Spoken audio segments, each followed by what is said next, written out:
Buying a home, it's got one of the worst catch-22s ever.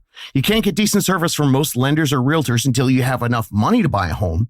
But these same people never give you the action steps or the tips to help you save the money that you need so you can start the process. Let's solve this. Play the music. How to Buy a Home educates, protects, and connects first-time homebuyers to qualified vetted realtors in their area. Whether you're looking for DIY information or step-by-step guidance, How to Buy a Home is the #1 resource for first-time homebuyers.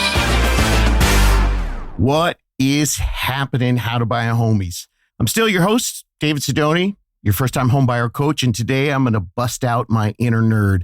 Brought him out here to help you out. I went deep down the rabbit hole for you, and I updated all my research for the 2026 newest information, and today I'm going to give you a summary of all my results, because this is the part that nobody actually tells you about when you're trying to buy a home, the how to save the money, specifically for this big old purchase.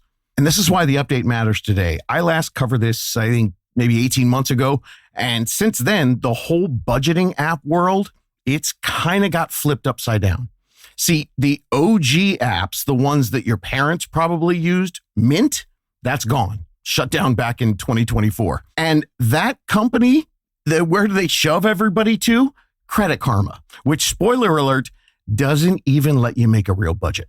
So millions of people got kicked out of their money app and had to start from scratch. So that means over the past few years, every app out there is fighting to be your new app, which means the competition is fierce, the features are better than ever, and there's so much talk about having to save money to win in the current economic market that right now it's the perfect time for you to pick the right tool for your mission, dumping your rent. Here's what I've seen happen tens of thousands of times. Somebody wants to buy a home someday. They got no clue where to start. So they start by researching if they can buy a home now, which means they punch their numbers into a mortgage calculator and they get information that stops them cold. Check out episode 495. Mortgage calculators are lying to you. First-time homebuyers beware. Well, we bust that myth here. We don't want you to be stopped cold. We don't want you to talk to someone with so-called expertise who tells them, well, based on your numbers, you can be approved for a home at X price for X dollars a month.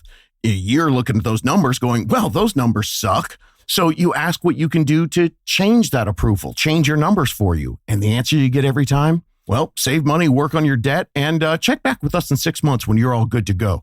All right, that sucks even more. I mean, how? What are you supposed to do? So now I go into the details of all this on step 5 of the crucial 10 steps that every first-time homebuyer needs to know. That's episode 505. It's got Home Saving 101. That one is your foundation for what you can do to save and how you can do to save and how much you're going to need. It's got great real-life stories from real people telling real stories. It's people who are just like you and telling you exactly what they did to work their budget, to go from renting to owning. Today, we're going to get into the tactical hands-on of that. We're going to go deep down of how you save when you're in the planning phase. Now, there's a quick side note. I'm not going to be even talking about the debt management here. That part of the parallel planning, not discussed. That's a whole different set of action steps, and it can be tricky because you got to do those hand in hand, and it's definitely a balancing act, paying off the debt while trying to increase your savings. That's in a separate episode. Today's just about using the apps to help you save. And here's the counterintuitive part of that whole piece of the puzzle. The best way to tackle your debt, it's not to pay it all off and get a clean slate. What you want to do is start by saving some small automated savings. Make that a habit, and then find the professional real estate support team that's going to show you the parallel planning and, most importantly, the balance of paying off debt while you're increasing the savings using these apps. Budgeting, I know it gets a bad rap, especially from Gen Z and millennials, mostly because the damn boomers, they had it so easy, and they keep telling those other generations that they're just lazy and entitled. And so they're giving you their budgeting tactics, and they're archaic, Jurassic. They're out of touch. Sounds like budget or die. But for the record, I listen. I hear everything you're saying all the time. I respect your lifestyle, your attitude, your desire to live a life that you deserve while you're saving up, and I'm here to help you achieve that. I know budgeting, a lot of times people think it sounds like the fun police showed up to ruin your life. Budgeting equals buzzkill. I know you're in your 20s or 30s. You want to live while you're young. Travel, concerts, brunch with friends. I know, Carpe Diem. I'm a big fan of that. Dead Poets, one of my favorite movies. Got to watch Dead Poets Society if you haven't seen it. Here's the truth that no one told us. Something they didn't teach us in school. Budgeting, using these apps, it isn't you creating a monthly sacrifice. It's just planning exactly how you're going to spend your money while you're living your life. And how you do that's totally up to you. You make the budget, you set the goals. And in today's tougher economy, budgeting is actually how you get your freedom, not how you lose it. It's not depriving yourself, it's empowering yourself. So don't freak out about this. This is how to get the life you want. Instead of an either or, you're going to be living a both and life. I'm going to keep on going with some philosophical fortune cookie thoughts on budgeting to help you reframe this in your mind. You can't stop me because 2026 rents still suck and they're going to eat you alive if you don't have a plan. So you got to come on board with budgeting. You're not giving up the fun. You're choosing where the fun goes. Because when you're making a budget, you're not locking yourself into some kind of boring life. You're unlocking the ability to do what you want and eventually be able to buy a home and build real wealth. And I am totally on your side. If you want to drink $8 coffees 3 times a week while you're saving up for your home, rad. You do you. Just put it in the plan. Just don't be afraid. And then once you're doing it, believe in it. Drink it. Say, yes, I planned for this cup of coffee and it is good. Budgeting isn't about deprivation and giving things up. It's about prioritization and pre-planning the things that you get to do. You're not limiting yourself. You're aligning your spending with your values. It's intentional abundance, not forced scarcity. This is financial self-care, not self-denial. Budgeting, that's how you invest in your own peace of mind. Oh, all right. The last one got a little cheesy, but it really is true. So are you with me? Cool. Grab your favorite phrase from anything I've said so far in the podcast about budgeting and stick it on your mirror. Now let's get into the tactics that I found doing all the research. When you're using a budgeting app, you got to know there's 3 different styles. Pick your style, then pick your app, and then automate your budget. The first style, it's called zero-based budgeting. Means that you budget every dollar, you assign where it's going to go at the beginning of the month. Everything goes to a specific job, so it's down to 0 left. Your spending, your savings, your investing, your debt payoff, your home down payment savings account, of course, set it all out there. Put every dollar someplace until it equals 0. Every dollar's got a purpose. You plan where your paycheck goes before you even spend 1 cent. This is really great for first-time homebuyers because it makes you very intentional with your savings, and you're going to be able to watch where every penny goes. I love this because you take control. It has total visibility. The second style, which I like to mix with the first style, it's called paying yourself first. Before you spend anything, set aside a fixed amount into a savings account. Now, what's left, that's where you divide it up. That's what you get to live on and what you get to do the fun stuff with. Again, this is also great for first-time homebuyers because it prioritizes the goal and it builds discipline fast. You could start small and then adjust as you go. And that's where you use the percentages that I talked about in step 1 in the last episode. And then this third style, if you see anything that talks about the envelope method, bail on it. It's old school. It's like, take envelopes, stuff cash in them, and then pull the cash from the rent envelope, the utilities envelope, or the fund envelope. When the cash is gone, it's gone. I would absolutely avoid this old school principle. The whole vibe, it's about deprivation and scarcity, and it's got no forward plan. So take these 2 styles, zero-based budgeting and pay yourself first, and put them together and make a combination so you can get intentional, proactive, and strategic. So now let's get into the apps. The big thing about budgeting apps is a lot of them aren't budgeting apps at all. They're just post-spending tracking apps. There's a gigantic difference. An app that just tracks where your money goes, that just shows you, what happened to the money. A budgeting app, that actually tells you where it's going. Most of the free apps out there, they're trackers, not budgeters, seeing where it went, not where you're putting it and where it's going. If you generally want to budget, you're probably looking at some of the paid apps. The pricier ones are around $100 a year, But you know what? $100 can be so worth it when you've got a 6-figure home purchase in mind, which you do. And remember, these apps, they're built for everybody at every level. So make sure you're very self-aware. Go ahead and put a little money into this. You're now in the mid to top tier of people in your age bracket because you're planning to buy something that costs hundreds of thousands of dollars. So congratulations, you're a hardcore adult. So based on my research, I'll give you a list of the paid apps that are better options for first-time home buyers. And here's another little thing about the free ones that are out there. They're all teasers. Their goal is to give it to you for free, but get you hooked on their interface. And then when you want to do a little bit more, well, you're already committed, and that's when they're going to sell you what you need. It's like Fortnite skins. My 20-year-old son still owes me about $8,000 for all the crap that he bought on Fortnite because they just kept upselling him. Free at first. Anyway, so you might want to start with an app that's designed for you, not one that's designed to sell you stuff later. And, while I'm on the subject, that's going to bring me to public enemy number 1 in the history of all things first-time homebuyer finance. And most importantly, in this episode, I saw so much sketchy stuff with the apps from this company. It's freaking rocket. They are the king of making something look easy and simple, giving it to you for free, and then once they've got you, they sell you some of the worst financial services on the planet, especially for first-time home buyers. And you know what? I've got the receipts. Rocket is a monster conglomerate. It's over 100 companies. And what they do is they plaster ads all over TV and social media aimed right at Gen Z and millennials, telling you it's free. They want to capture you, get you used to what they're using, and then they're going to funnel you into services that pad their bottom line with one of the 100 plus companies they've got going right now. And this is what happened this year. Their famous bill negotiation feature, where they tell you like, hey, we're going to help negotiate your bill and get you a better price. It can charge you 35 to 60% of your first year's savings. So if they knock $600 off your cable bill, the help, that could cost you $200 or $300 in fees.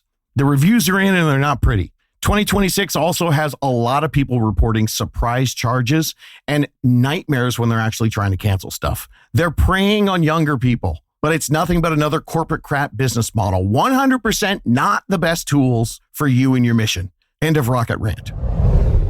Here's the best on the apps for home purchasing planning. And remember, the best budgeting app, I'm going to give you my list right now, but the best one for you is the one that you actually use. These reviews I'm going to give you are all the work that I did. I've got zero affiliation. I don't get, any sponsorship or anything from anybody. I just found the ones that work best for first-time homebuyers. You check them out, and then you pick the one that you think you're actually going to implement. One of the things I noticed doing this, that a lot of apps were scoring very high with users getting really good reviews. But a lot of those apps were built specifically for retirement or investing. Those are great, or they're popular trackers, but those are good too, but they're just not as good as the specific job of budgeting how to buy a home. Here's the ones that are. You need a budget. This one's crazy popular, but it also really works for first-time home buyers. They do the zero-based budgeting system, and that's where every dollar gets a job. It's still the most popular in this lane. It's got a cult following. Like, there are people who freak out and say it's life-changing. There are other people who also say it is way too damn confusing. I don't get it. The way it works is it links to all your accounts, and you can use it on your own. You can use it even with a partner, link all those accounts, or even a small group of people, which I thought was kind of weird. I got to tell you, the people who use this, they're obsessed. It's about $109 a year, but there's a generous 34-day free trial, and you can always hunt for the discounts. As I said, though, I'm going to give you a fair warning. There is a steep learning curve. It's going to take even the nerdiest of you out there a little bit of time to get the hang of it. And some of you, a lot of bit of time. But the good news is there are tons of built-in tutorial videos, and there is a huge ride or die subreddit community that will give you everything you need to know. Okay, the second app, and this is one that we use in my household, Monarch Money. Now, this one's also paid, but it's become the go-to for folks who lost out on Mint. It's really well reviewed by critics and users. It links your accounts. It auto imports a ton of information, so you don't have to put that in every month. You can, again, works great if you want to do it with a partner like me and my wife do. And it's super customizable, so you can feel like it's really your personal plan. Now, here's the changes in 2026. Monarch now has 2 tiers. The one you want is called Core. It's about $100 a year. They've got everything a first-time homebuyer needs, including a new AI assistant that you can literally ask questions to. And there's a fancier plus tier around $200, but you don't need that one because that's aimed mostly for investment users. And here's my insider move I found out on this one. Sign up on Monarch's website. Don't go to it on the App Store, because when you go on the website, that's when you can use promo codes, and it's way easier to manage or cancel later when you sign up there. The App Store subscriptions, they can't take the discount codes, and they're really a pain in the butt to cancel. App number 3, that out of everything I looked at, third best for first-time homebuyers, the Quicken Simplify. This one builds your budget based on your past spending. So that is going to help you then put that into the current vibe that you want to spend. It learns about you, and then it creates your best spending plan. And it's got a slick spending plan and watch list feature. It's usually the cheapest of all the paid apps, maybe around like $4 to $6 a month. And a lot of times you can get that billed annually, especially with a promotion. And there's 2 things to know here. There is no free option on this, just a 30-day money-back guarantee.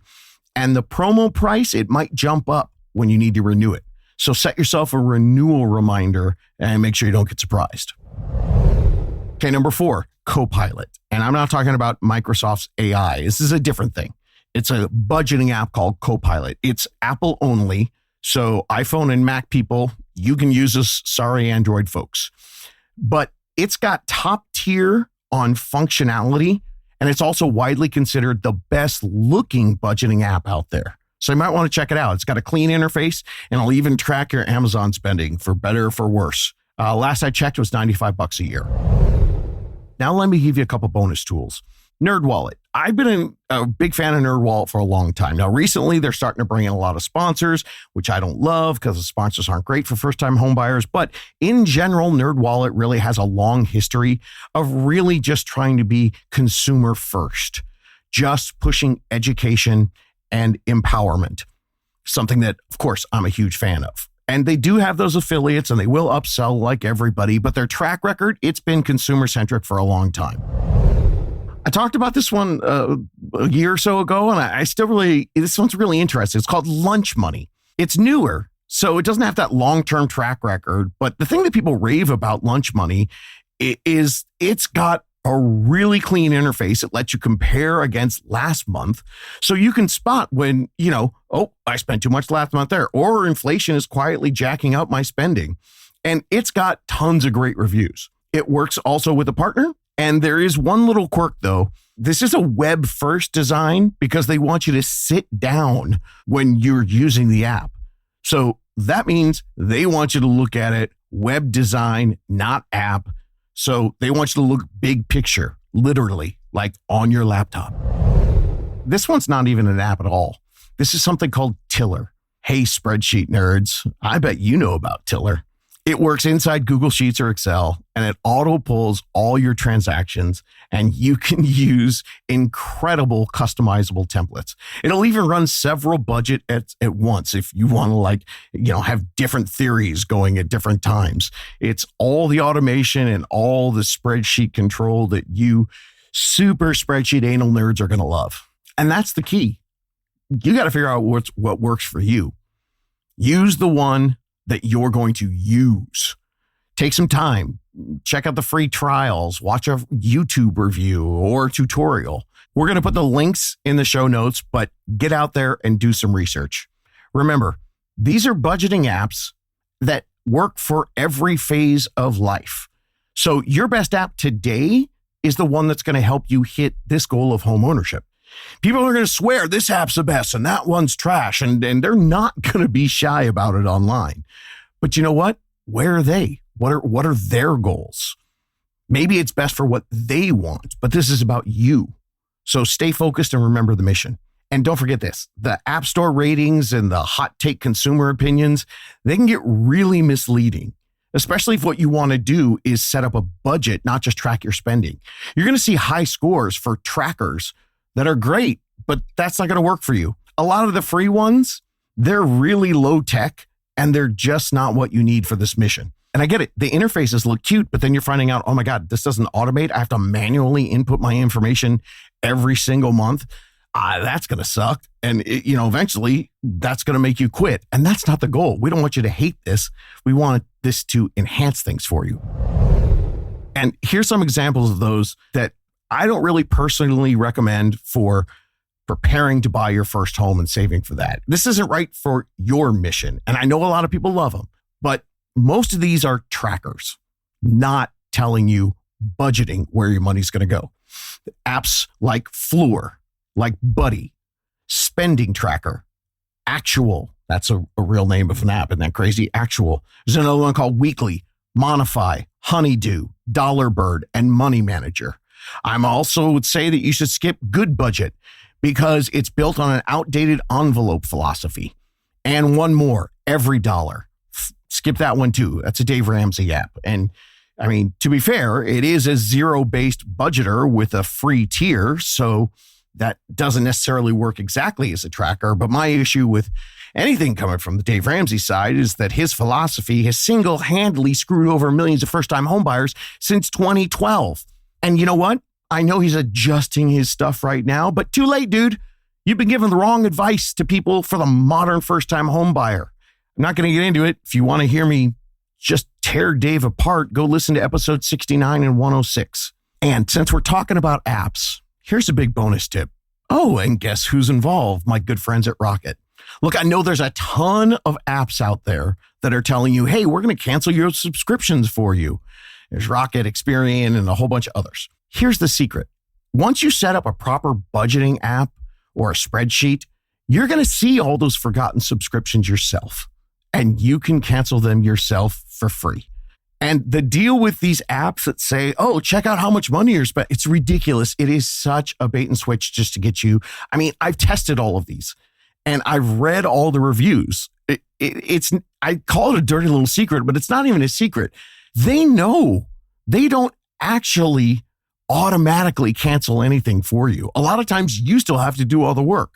So you're paying a middleman to hand you a to-do list that you could have made for yourself. This entry-level capture you, make it easy for you. I haven't heard one solid review about how great this stuff really is. And most importantly, you're a step above that now. You're in the home buying mission. That's for people at the very beginning of their life who are trying to figure out how to get a handle on anything and worried about paying their next month's rent. All right, that's your reviews. Specifically, the 2026-27 first-time homebuyer review on apps.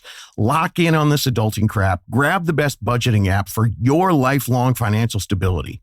Real budgeting apps, they're going to tell you where the money goes, not just where it went. So find an app that do that. And if you've got questions, drop them at howtobuyahome.com. There's an Ask David button. You can ask me directly. And listen, no more excuses. All of this information I'm giving away for free. And if you check out the episode guide, which we're going to put in the show notes, that's got hundreds of titles to answer any questions that you've got. Get after it. Take control of your life. And remember, you're going to do this one step at a time, one app at a time, and you can do this. Looking for more DIY education or your own personal step-by-step guidance through the home buying journey? Since 2019, How to Buy a Home has been the #1 resource for first-time home buyers. So visit howtobuyahome.com to get started.